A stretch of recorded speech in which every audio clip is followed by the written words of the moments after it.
Why, hello everyone. How's it going? Welcome to my Substack Live. I am also streaming on X and YouTube. Uh, but I should note that I'm only monitoring the comments on Substack Live. So if you want me to see your comments and react to them, then you'll have to watch me through Substack Live. Well, hi. Um, I did a Substack Live the other day, and we walked through what I kind of see as the sort of the high level dynamic of where we are on the other side of the political violence that this country experienced last week. I wrote a piece last night and published it on the issue of cancel culture and my own sort of meditation about its sort of effect on our culture, and not just from the perspective that cancel culture is like wrong in a moral sense, but how it potentially disarms us of the necessary tools of persuasion that moral and democratic change requires. And that's what I wanted to talk about today. This idea of moral progress, like what does that even mean? Some philosophers argue that it doesn't even exist. That that Martin Luther King's insight that ultimately our like history bends towards justice is an illusion. I don't believe that. Um, I believe that moral progress has happened, is possible, that it's desirable, and that and that morality as something that we understand in a social context is something that evolves over time. It is not something that stays constant. Our understanding of morality is affected by our technological landscape, our cultural landscape, our ecological landscape. There are, morality is like ultimately about like our sense of right and wrong, right? And those moral judgments we make against moral categories um are dependent on all of these like we can maybe we'll get into some of these thought experiments at some point to sort of demonstrate how the idea that objective morality can exist is actually like a fool's errand. I'm quite critical of this perspective that people have that there exists an objective morality. Not because like I'm like a hyper relativist on reality. I don't think the argument isn't that anything goes. I think there are things that we're trying to organize around the idea that human dignity is non-negotiable, that that humans should govern themselves according to their own values. Like these are my sort of like kind of core commitments. What I sometimes say my liberal core liberal commitments. My summum bonum, right? The highest goods that I try to direct myself towards. Um, and ultimately distilling that into political morality and sort of and social and cultural uh, like manifestations um, is is something that can only be done right uh, through like a healthy political culture. So I want to talk about that. I want to talk about moral progress. And like and why cancel culture is not a tactically wise way to go about trying to bring moral progress. I think that I think that and we can talk about some other aspects of this as well, that I think are worth thinking about, right? This is the tendency of humans to do, like, moral accounting or karmic accounting, however you want to put it, right? That we sort of think, this sort of tendency to sort of think about all of us having a moral bank account, that we credit and debit to. Um, so let's like start there. Let's think about that, right? Right? Like, are you a good person? Are you a good person? Do you think you're a good person? I mean, I think we all tend to think of ourselves as good persons, but it's generally something that we think is worrying, in someone's psychology, from a mental health perspective, if they think themselves a bad person. That we talk about this, having sort of the cognitive architecture of like self-respect and self-love. Um, so that kind of ladders up to that notion, right? That we think of ourselves as good people.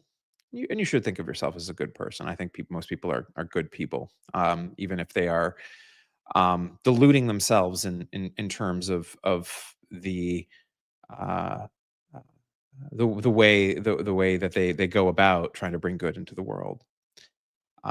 That's not the same thing as saying that everyone's good, like, from any, like, particular frame of reference. It's just trying to step inside the psychological reality of human beings, and recognizing that that's actually the landscape, right, of where argument and persuasion plays a role in, advancing us towards this notion of moral progress.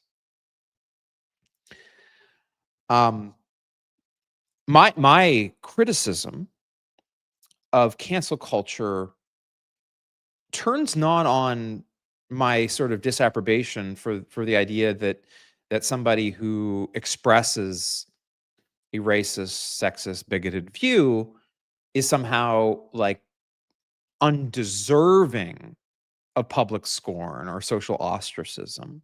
These are actually things that are sometimes highly appropriate, right? I mean, sometimes social ostracism is appropriate. Sometimes public scorn is appropriate, right? This is one of the ways that we communicate moral signals in the culture.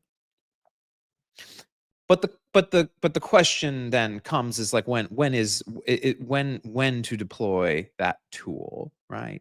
Um, and I think the question ultimately turns on, like, what is it that you're trying to accomplish, right? If you're trying to bring about social change, I think what you want to have happen is that you change the minds of a sufficient number of people, that their morals and values, um, become part of the fabric of the culture, such that sort of establishing sort of a new community standard for what is right and what is wrong. Like, that seems like, like at an abstract level, that seems to me to be what you want to do, right? To bring about positive social change. So on the question of, like, cancel culture and using it as a primary tool, one has to then ask, does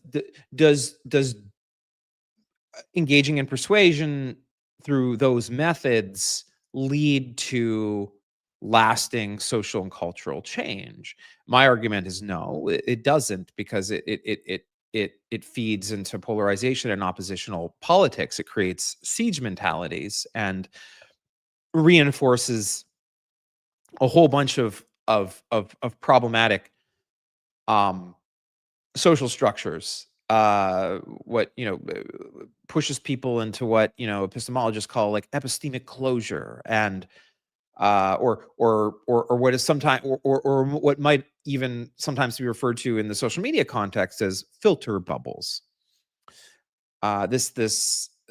These sort of online mirrors, funhouse mirrors that Sam Harris refers to them as, um, that reflect a distorted view of the world back to us based on the things that we want to be angry about, the the intuitions that we want to have confirmed.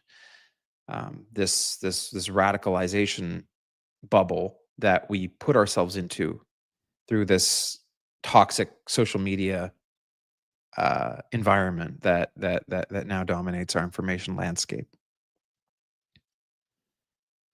So my contention isn't that cancel culture is immoral. My contention is that cancel culture doesn't work. That it's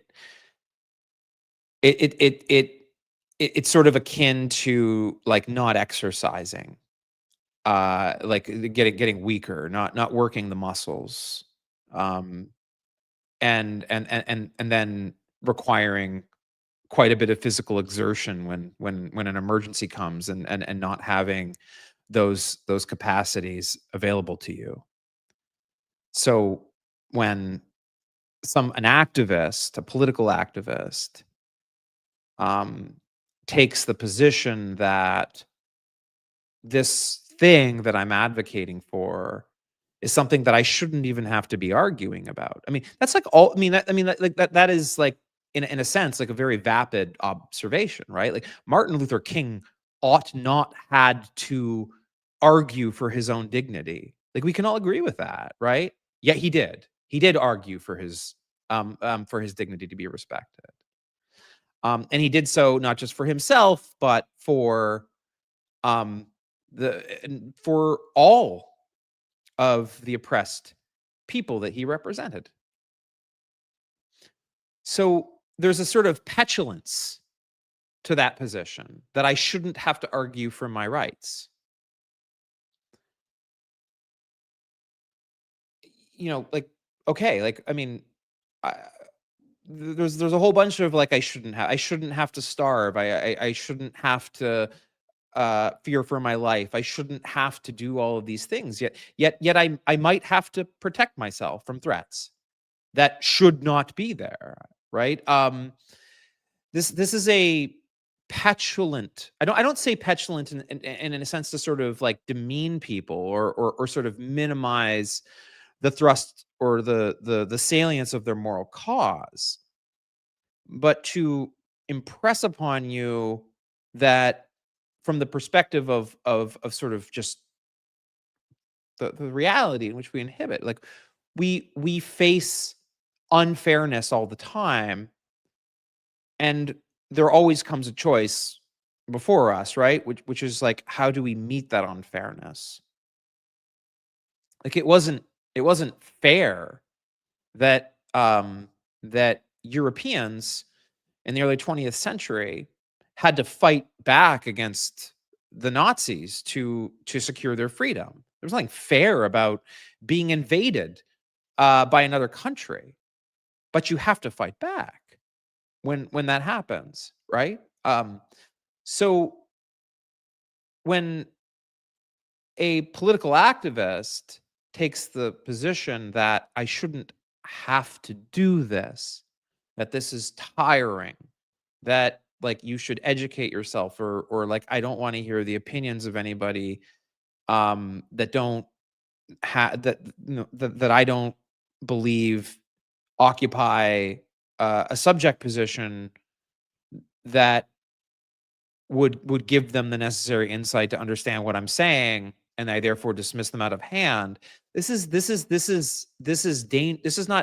not like dangerous to me, or it's not so much as it's dangerous to society, which, well, it is dangerous to society, but it's also dangerous to them. They're denying themselves a really important set of tools that they can use to change the world in a positive way, which is learning how to, through pro-social means, change people's minds, to turn them towards their better angels, as Abraham Lincoln wanted us all to do. Like this is a psychological orientation. It's a way of like viewing the world around you, right?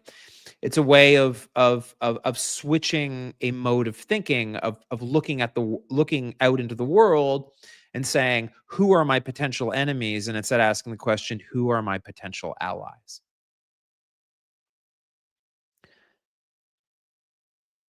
But we get really confused in this endeavor because we do this thing that I call moral accounting. And it, in, fa- and I do have to say that this is a problem that is largely of the left, this moral accounting problem. And it's difficult to talk about because it gets into arguments about whitewashing history, about the risk of hagiography, of past of historical figures. Like a great example being like the fact that like Thomas Jefferson owned slaves. He inherited slaves through his family. But it's also a contradiction that he wrestled with and didn't feel good about. And this is like an example of like of where sort of the moral accounting game can become, I think, like quite dangerous and destructive to the project of moral progress, right? Because if you look at, say, someone like Thomas Jefferson, you situate him in history, and you consider what the man did from where his life began and where it ended. I mean, this was a morally conflicted man, right? Who was struggling with his own internal contradictions. But in that internal struggle, um, ultimately helped popularize a political philosophy that would become the bedrock for eliminating slavery. It become the bedrock for the arguments that would sustain the women's suffrage movement and the civil rights movement, sexual liberation. Uh, eh, so it's very important that we recognize this tendency in ourselves to project an objective moral standard across history, and even not just long-term history, but our own history, right? So I mean, I I was once younger, and foolish, as young people are. And so the question would be like, when, if let's say, this isn't an admission, this is just an example, um, that you were to find my high school yearbook from ninth grade and find that I'd written something racist or sexist or bigoted in it. What would that say about me right now? Would that matter? Would you ask me to cancel myself and stop doing what I'm doing right now? And if the answer to that is like yes, like I'm then I would say that like you don't believe in moral progress.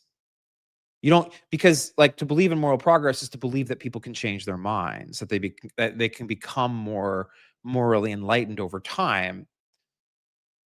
And the question is, do we condemn people for their past ignorance, or do we celebrate them for their present enlightenment? I mean, it's a psychological frame. Like, how do you want to show up and view the world around you? I mean, I prefer to celebrate people for their present enlightenment. If somebody was a white supremacist in their teens and today they're a progressive activist in their 30s, like that's something to celebrate. That's not somebody to say you haven't properly atoned for your sins. That's doing something that is sometimes referred to by, you know, social psychologists as sort of permission structures, or the removal of permission structures. There, humans respond to incentives, as economists like to talk about all the time. We do. And so you have to think about the landscape of somebody who might recognize in themselves, um, you know, something about themselves that they don't feel comfortable with. Maybe they look in the mirror and maybe they think, maybe I am a little bit racist. Maybe I shouldn't be saying, maybe I should be kind of pushing back on my family members and the things that they're saying about trans people. I've said some of these things myself, and maybe I posted them online. But like somebody like that who's sort of struggling with sort of feeling like maybe there's a there there's something wrong with the way that they're comporting themselves, and they look out into the land, and they look out into the ether, they look out into this social media landscape that we have, and they say to themselves, well, I'm condemned forever because I tweeted this anti-trans thing 3 years ago. And that's gonna basically hang over me, and nobody like in that, part of the political landscape is ever gonna welcome me. I'm just gonna have to admit that I'm a bad person for the rest of my life. That removes the permission structure for change. So I think every changed mind is a cause to be celebrated. Somebody's past ignorance is not a moral sin to be reckoned with. This is very important. This is very important. You can think about this in sort of a, in a political philosophy sense of trying to make sure that your political disposition is one of addition and not subtraction.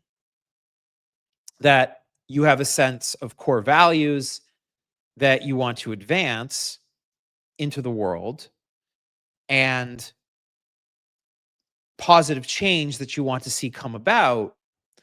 And so your goal is to create, your goal ultimately is to turn those political goals into political power in a democratic way, obviously, through building the largest possible coalition that you can. And the reality is, and this has always been the reality, is that's going to involve having imperfect allies, right? Um, and if you're not willing to have imperfect allies, then you're you're fighting with two hands tied behind your back, because we need allies. Freedom needs allies. And all of us are not, you know, we're not wired to pay attention to everything, right? This is the other thing too. I get comments at Notes from the Circus sometimes less frequently now, but more frequently months ago, of people who were just coming at me all the time for the fact that I wasn't writing about the Israel Gaza situation more frequently. And not because and I have written about it a few times, and I've given some moral commentary on that situation, but I am principally focused unapologetically on the health of American democracy. I there's only 24 hours in a day, and I sleep for 8 or 9 of them, and I need to make decisions about what I pay attention to. I'm not ignorant of the fact that American foreign policy is at issue there. However, I am I am to a sort of an overriding sort of sense of I guess you could say devotion to maintaining what I call democratic possibility, right? That there is a space, that there's a space within our political culture and our political institutions, that the collective will of the people um can legitimately steer our collective self-governance, that possibility continue to exist. I think that that's something I mean, I consider that to be the most important thing to focus on, because there's a limit. I mean, I think I think this country is committing war crimes right now, right? I think blowing up these alleged drug smuggler boats from Venezuela in international waters is insane. I I mean, I think that, like, we should. I mean, if I'm thinking off the cuff about something like that, that's the kind of thing that I think that, like, that we should be putting members of our government, like, before the International Criminal Court in The Hague over. I mean, this is insane. Um, but, like, yet I haven't written about that. As morally outrageous as it is, I'm focused on our political culture and maintaining democratic possibility. But does that say something but that doesn't say anything about my morality. My The fact that I'm not talking about this or I'm not talking about that. I have limited attention. We all have limited attention. And if we start policing each other and doing this moral accounting based on whether or not we're paying attention to the correct things at the correct times, um, we're really morally confusing ourselves about, like, who our allies and enemies are. So this is really important for people to think about in this moment. Um, and this obviously applies sort of more generally to um, a lot of people out there who aren't really paying attention at all, right? They're focused on they're getting more scared in this economy. Grocery prices are going up again.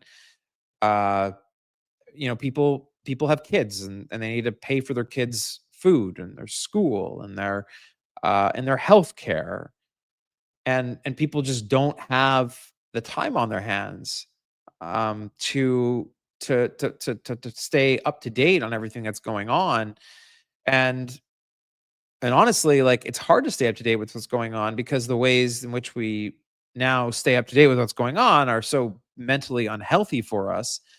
These dangerous social media algorithms that we need to do something about as a society. um it's like, I can understand why people unplug, and I can't, like, condemn them for their ignorance. I do think, like, simultaneously, I think that a responsible citizenry is an educated one, and one that that does do its best to understand the issues and to participate in their democracy. I mean that's necessary, and the ruling class that we now have, this increasingly fascistized right wing in this country, would very much like that not to happen. They want to keep you distracted. They want you to be angry about Charlie Kirk. They want you to be angry at leftist excess. They want you to be angry at crime. Um, I mean, not that these things are like. I mean, the assassination of Charlie Kirk is indefensible. Political violence is never acceptable. It's incompatible with democracy. But like but they are using it. They're now using that as a form of political propaganda to shut down debate, and that's not okay, right? Uh, and that is unfortunately the sort of the tried and true tactic of of reactionary politics, of fascist politics.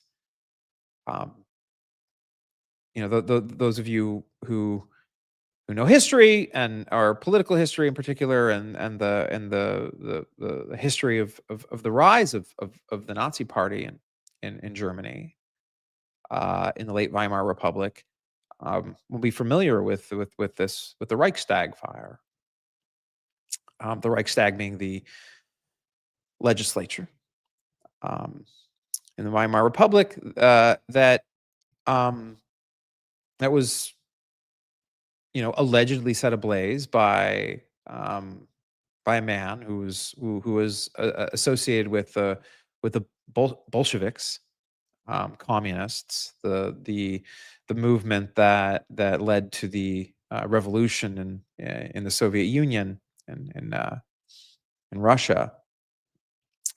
And that was in fact like one of the ways in which the Nazis were able to get liberals and moderates to sort of temper their opposition and actually you know sort of agree to work with Hitler, um, because there was this fear that Germany could face a people's revolution, not unlike what had happened in Russia, and that fear was used to keep moderates in the late Weimar Republic from protesting too loudly, because there was this fear it could play into the hands of the far left.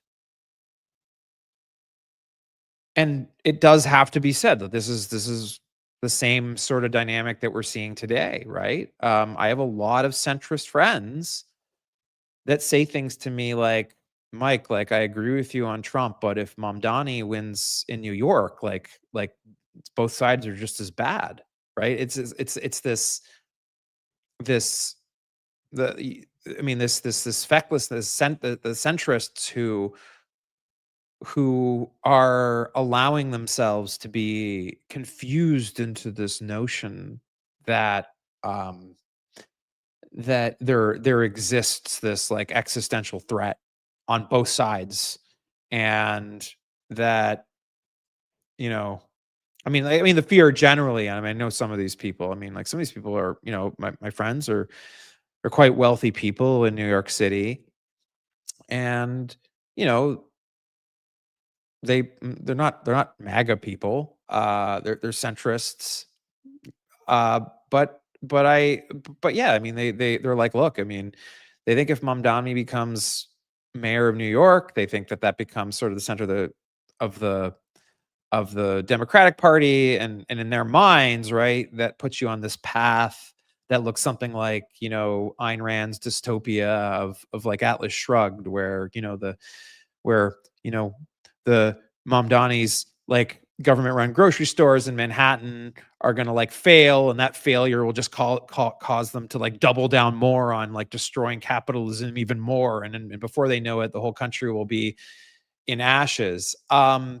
It's this, yeah. I mean, it's a and and so the right is able to is able to exploit this, and is cowing these people into essentially this strategic neutrality. Um, so yeah, I mean, I'm at this point, like, I think, yeah, I mean, I think the center is dead, for all intents and purposes. Um, that isn't to say that, I mean, like, that radicalism, is what's on tap. But I do think that if we are coming out of this, it's there it is going to need to be something that is more populist than sort of the establishmentarian sort of approach that the Democratic Party has taken up until now. I touched a little bit on that in the last Substack Live, in terms of the disconnection that people feel from politics, and this is where I think, you see James Tallarico out of Texas. I think is an example of that kind of, populist politics, that is ripe, to take hold. But here's the thing: as the economy gets worse, and it will, and as the corruption deepens in Washington, as it will, and we see more political violence, which we almost, unfortunately, I'm not obviously, we need to condemn it universally, but I think it's fair to say that that we're in a season of political violence, and it's and I assume there's going to be tit for tat. Um, I'm saying that as a prediction, not, not, and I'm really, really worried that that's going to ultimately play into the hands of these people who are trying to end our democracy. People need to understand, that political violence simply um helps fascism.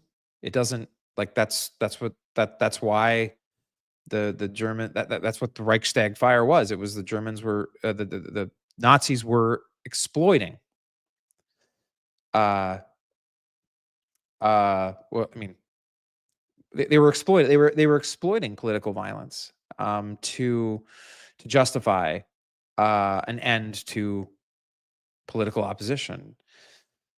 So we're in a really, like, tough place, because let's be clear, like, Donald Trump wants more political violence. He wants it. He wants a justification to invoke the Insurrection Act. Um, and to, he want, like he's like, these people are terrified, of the voters. They know that, like, in a free and fair election next year, they're going to be in this. They know that the economy is getting worse. They know their immigration policies have actually become very unpopular now. Americans do not like what they're seeing, from ICE, and so they're going to do everything they can to stay in power. And one of the things that authoritarians do, right, is they try to foment conflict, and then they try to get everyone to focus on that conflict, to sow division. It's divide and conquer. And so, yeah, I mean, the thing is as much as like the right, as much as like Stephen Miller, is, um like, they want to provoke the left, or radicals on the, they want to provoke. I mean, there's various social scientists, and and political scientists will tell you, right? I think it's like maybe like 4% of the population, like, typically is sort of like susceptible to, being sort of pushed into political violence. in any like in any sort of like population. But 4%, out of 300 and four or nearly 400 million people, is a lot of people. And it's very clear to me that the political right wants to provoke that minority of our population into doing things that they can then use to bring an end to our democracy. So it really is important that the political left, or at least the organized political left, that is organizing in opposition to this, never allow them like they never allow themselves to be pushed into a position of defending that, uh or allowing themselves to be like associated with it, like so that is something that has to be remembered, because the thing about fascism and reactionary politics is it works by, I mean, the main sort of psychological trick that fascist politics relies on is the fact that it controls and sets the conversation, that it always keeps its opposition on the defensive, that it sets like that Donald Trump is the one deciding what we talk about, right? I mean, the Epstein files were like an example, I think, for like the first time of sort of of Donald Trump's ability to set the conversation breaking down. Like he's wanted to change that topic, and has failed to do so. Or maybe he's succeeding more now as people tire of the Epstein scandal. This is how the reactionary right works. And this needs to be deeply understood by political actors on the left, is that you can't fall for that, right? Um, you need to kind of be on the offense. You need to be pointing your finger at them and saying, "I see you. I see that you're corrupt. I see that you're doing these criminal things. Um, I- you know, I see the corruption. I see Tim Cook bringing a 24 karat gold bar as like you know a tribute to Donald Trump in the Oval Office, as gold adorned Oval Office, this gaudy, disgusting insult to the people's house, the White House. And you need to like stay there, and you need to keep pointing that finger, and not allowing yourself to get drawn into the conversation that the reactionary right wants you to have. Um, so even the fact that we're having a conversation around political like we actually like if I were to like if I could wave a magic wand, I would actually say at this point that most left wing or anti like authoritarian commentators should have moved past their denunciations of political violence unequivocally, and should now be returning to a fully offensive message, which is that we see your corruption, we see your lies, we see your criminality, um, and like we're not diverting our gaze from this vulgar display, from this absolute betrayal of our historical, cultural, and political inheritance that is a self-governing republic. We see you trying to destroy it, and we will not be like, we're not getting into the mud with you on every single like explosive like attempt at reaction. And this is why I think, I mean, we need to like delegitimize social media, as a way of understanding our world. Um, I mean, I'm not, I'm not like I don't want to like I'm not a fan of like Spencer Cox's politics, but um, I am deeply grateful that there's somebody on the right now who's sort of doubling down on this notion that these, you know, m- you know, $1 trillion plus market capitalization companies that run these algorithms are they're morally and ethically culpable for uh, bringing us to this moment. I mean, our democracies in the West are dying in no small part due to social media, due in no small part uh, to X, nay Twitter, uh, Facebook, Meta, Instagram, TikTok, which by the way was banned uh, um, in a bipartisan bill upheld in a Supreme Court ruling earlier this year. Donald Trump's not complying with that law because TikTok is controlled by the Chinese. So we need this needs to become, I think, a central part of the political conversation. Um, the role of social media in our democratic decline. Um, it's not that any of these social media companies set out to destroy our democracy, but it was one of the side effects of these products. No, like I don't know anybody.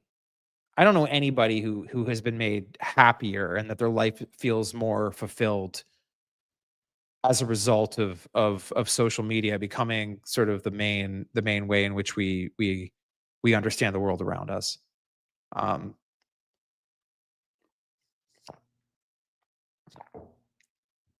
I mean, the fact that attention, our eyeballs, have become commoditized is, I mean, that has to be the most inhuman thing imaginable, right? Like, this isn't like a capitalism versus Marxism thing, right? I mean, it's like this is just like a fundamental like human values thing. Like the fact that our attention now is a multi-trillion-dollar industry should be something that like makes, I don't care what the fuck your politics are. If it, like, I mean, obviously people in Silicon Valley seem to think the attention economy is like a good thing to be exploited for, better algorithms and better products to be sold into. Um, but we this is the thing. This is the thing. Like we get to decide. We get to decide. We are the owners of our values. We are the owners of our society collectively, our republic through our self government, our self rule. And I do think that like this needs to increasingly become part of the conversation. I mean, and it's hard, right? Too, because like this is like how you politic now, right? This is how politicians get noticed. This is like is by posting on social media. So how do we escape from this death spiral that we're in? Um, where this attention economy that is extractive. It's extractive not just of financially. It is extractive financially, but it's also extractive of our basic like human dignity. I mean, the side effect is that like we've lost our ability to um, operate in common cause with our citizens. Like we've lost our ability to um, you know cooperate across difference. A fundamental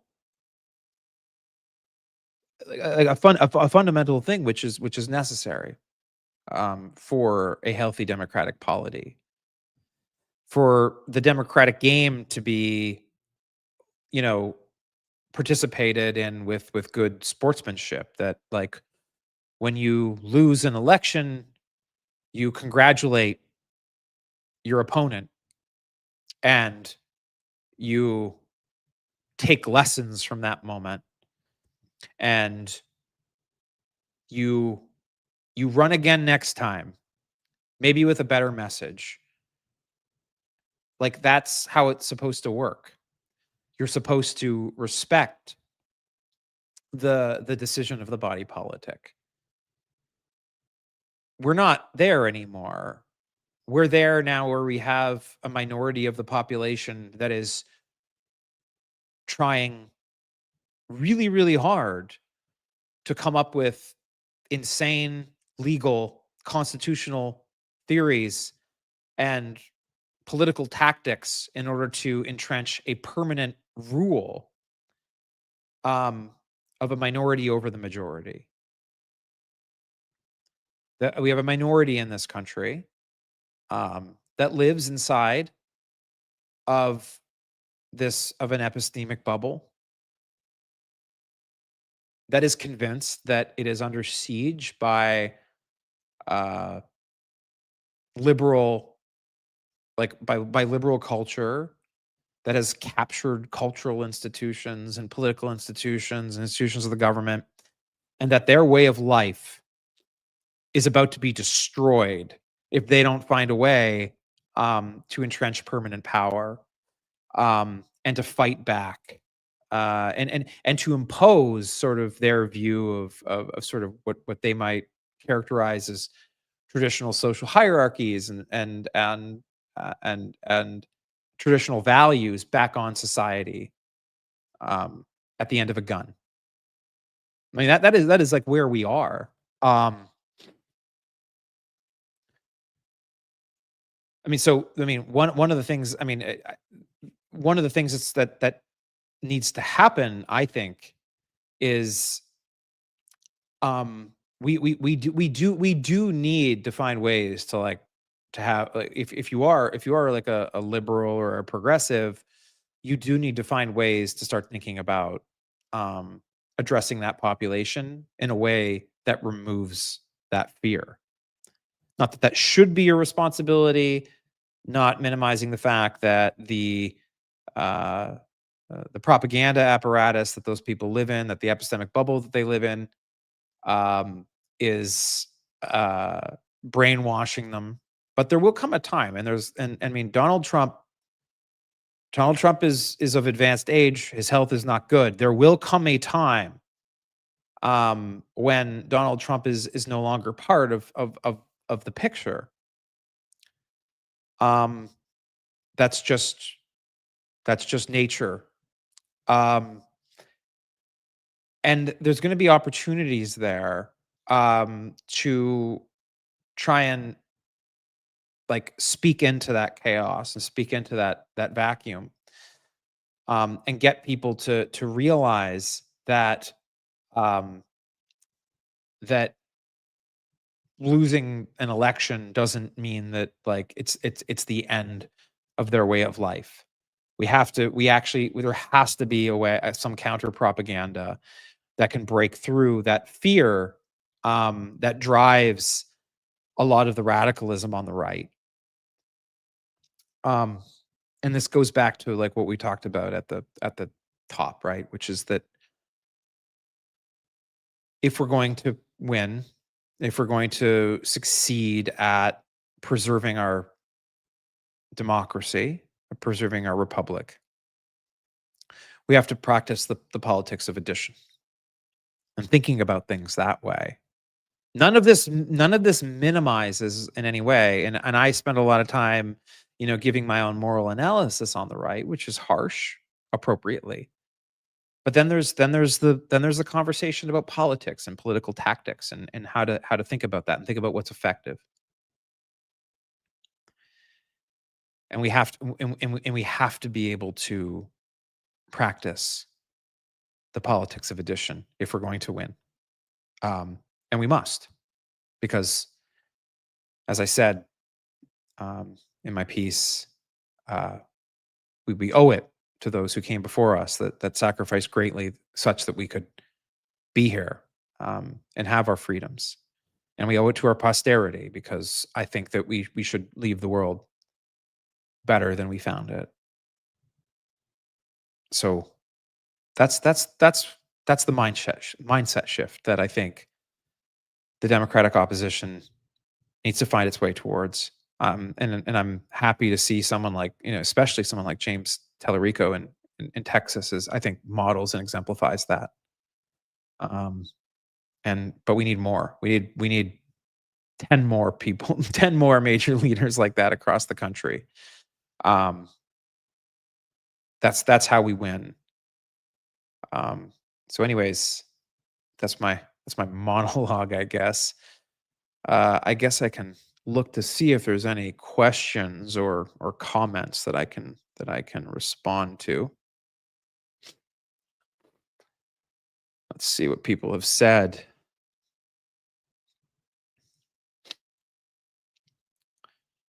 Julius Guzman says, most unfortunately, don't think this way and rather keep receipts. I was convinced many years ago that noisy newsfeed models as the default state need to go away for that and many other reasons. We need to start with the individual. Mark St. Pierre says, agree with your sentiments and can clearly understand why some people must unplug. For some, it may seem like a luxury to be informed. It's obvious. It's obviously the Republicans.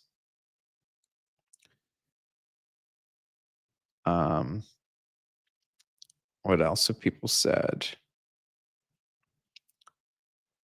Mark St. Pierre also said, are attempting to employ the Kirk shooting this way. Only the ignorant will swallow the hypocrisy and gaslighting. I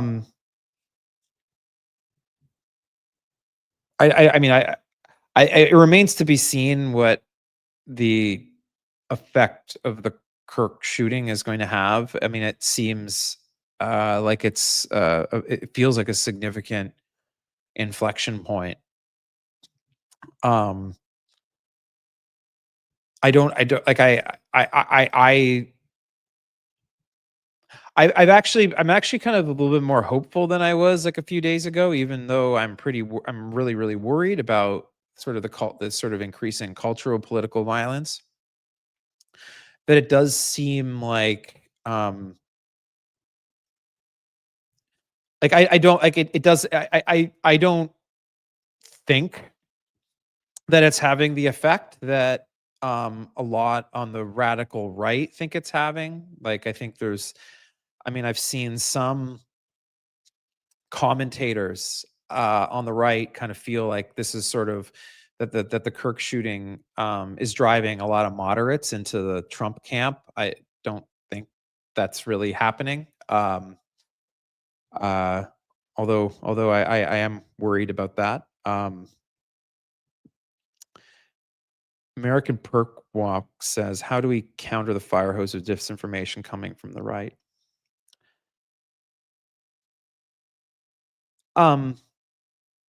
Well, I think like one of the things that's like really important to understand is that I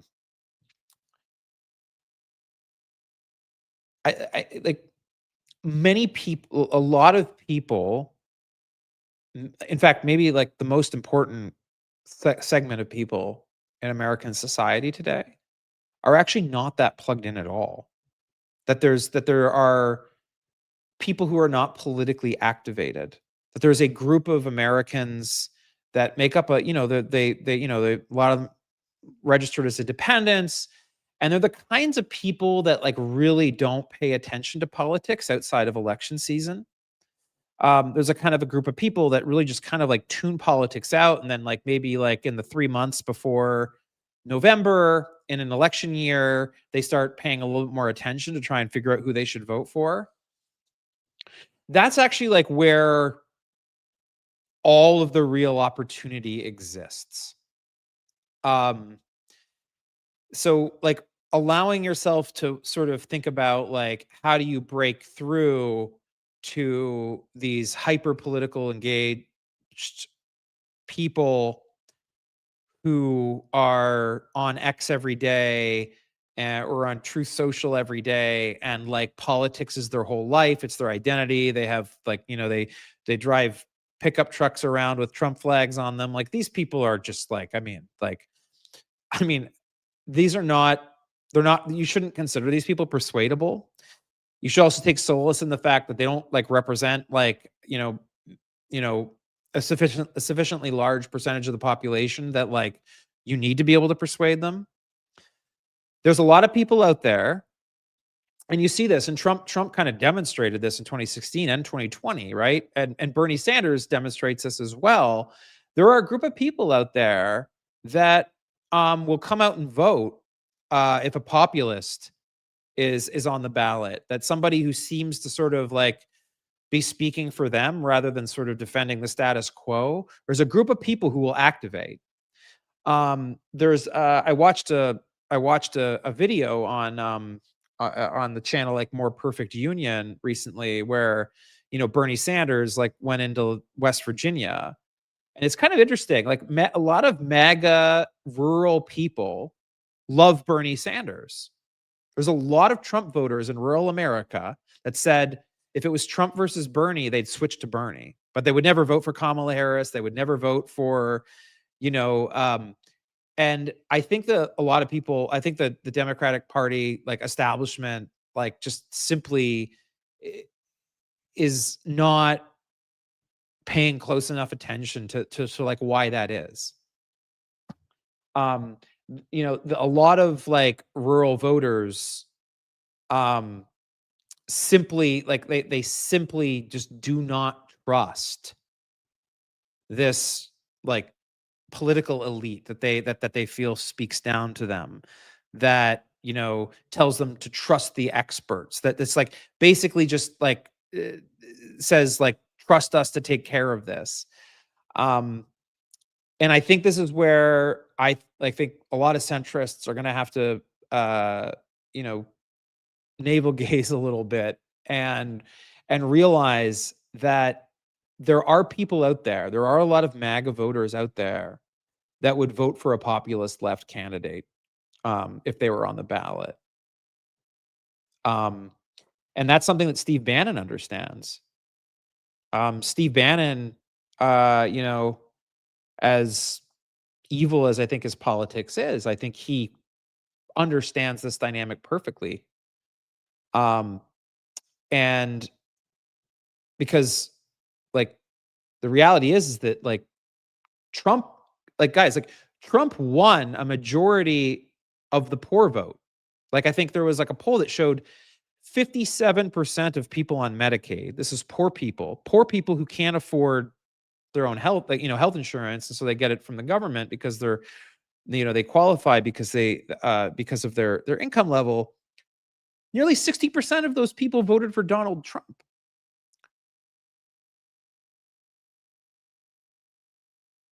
And a lot of them would have voted for Bernie Sanders over Donald Trump. And if you, and it's like, we know why. It's not a mystery as to like why that is. It's because they think that the Democratic establishment represents the sort of kind of people who go to Harvard and live in New York City and LA and work in big corporations. And they think that Donald Trump pretends, he's a con man, but like to that, like he claims to be standing against those people, and that gets them up to vote for them, even though they're kind of voting against their own interests, as demonstrated by the big beautiful bill, which like significantly cut Medicaid and is going to kick a lot of these people off their health insurance.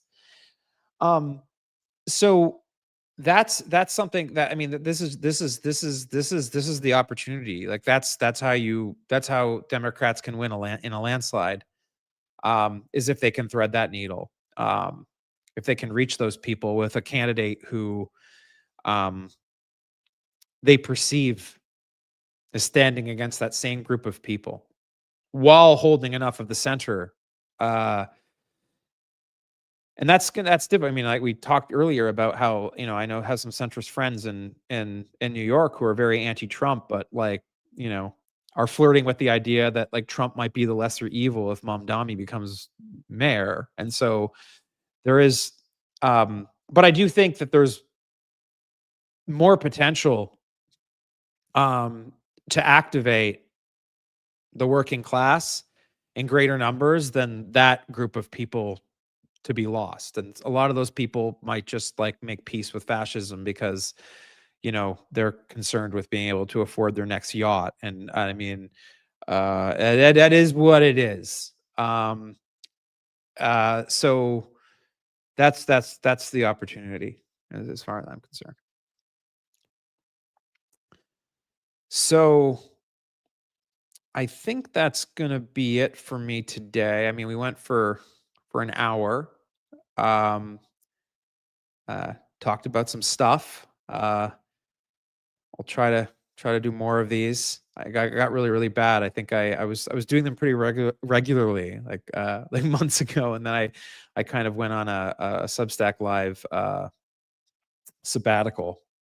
But I'll try to do more of these things. I hope people like them.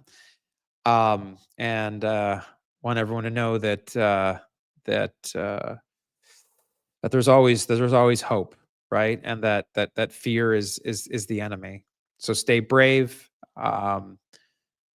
Believe that a better future is possible because it is. And I hope I've at least given people some things to think about. So thank you, everybody, and talk later.